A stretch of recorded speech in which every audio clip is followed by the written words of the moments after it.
Nie som stará ani mladá, najlepší ja mám vek. Toho roku mne minulo 86. Ale mne na zdraví nič nechybia, ja som žena mladá.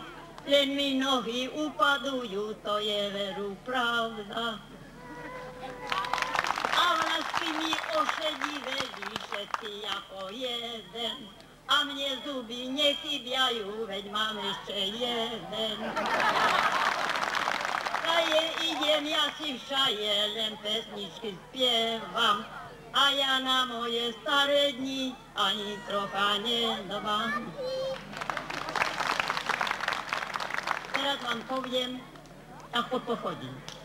Narodila som sa v Čechách, Český Budajovicách.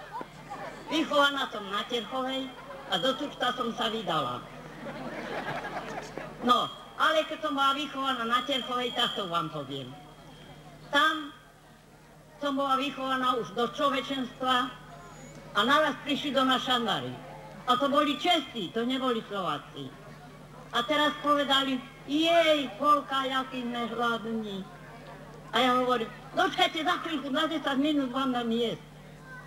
Moji rodičia si ešte dokosteli nejaký zahon a mňa poslali domov podojiť kravy, svini dať a obedu variť. A oni mravia, a dlho to bude trvať? Nie, 10-12 minút. A čo nám to dáš? Buchty. Ale však Česi buchty ľubia. Ty si idú dať oči vytvať za buchty. Ja som kurela, mala som vodu horúcu, odhodila som koleso, pustila hrniec dolu a friško som posolila, už sa voda varela, dala vahanček, na vahanček múky, zamiešala friško, ale to nebola múka, ako teraz sú múky. Vyberala špeciálna, hláska, ako len chceš takú mať. Tam bola len jedna jačmená múka. No tak čo sme mohli z toho robiť? Len kašu.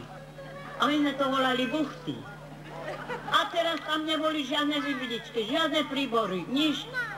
Ale hlinené misy, drevené lyžice.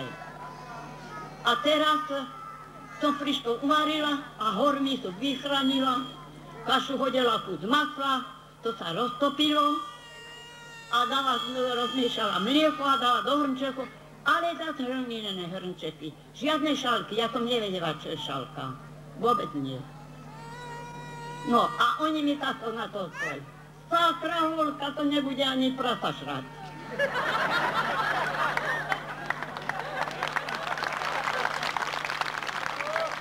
A ja som im povedala takto.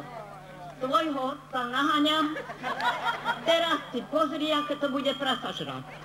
Si tu potiahla pod bradu, dala lyžicu, najedla a tak som sa najedla, len som si načala v tej studienke, v tej masle, čo ma išlo roztrapiť. No. A potom tam bola hneď, bola svadba, išli sme sa pozrieť na svadbu, išli aj oni. A teraz ma jeden zajav tancovať.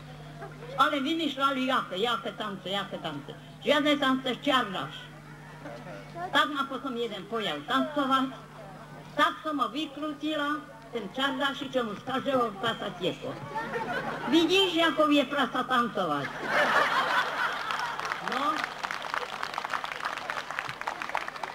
No a teraz som potom už keď som už prišla domov, povedal som rodičom, aby ma niekde pustili, že keď som taká dobrá kuchárka, aby som sa išla desiť do sveta poučiť.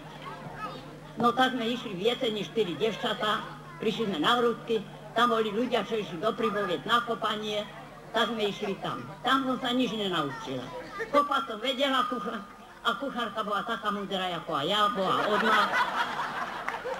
Nič som nevedela.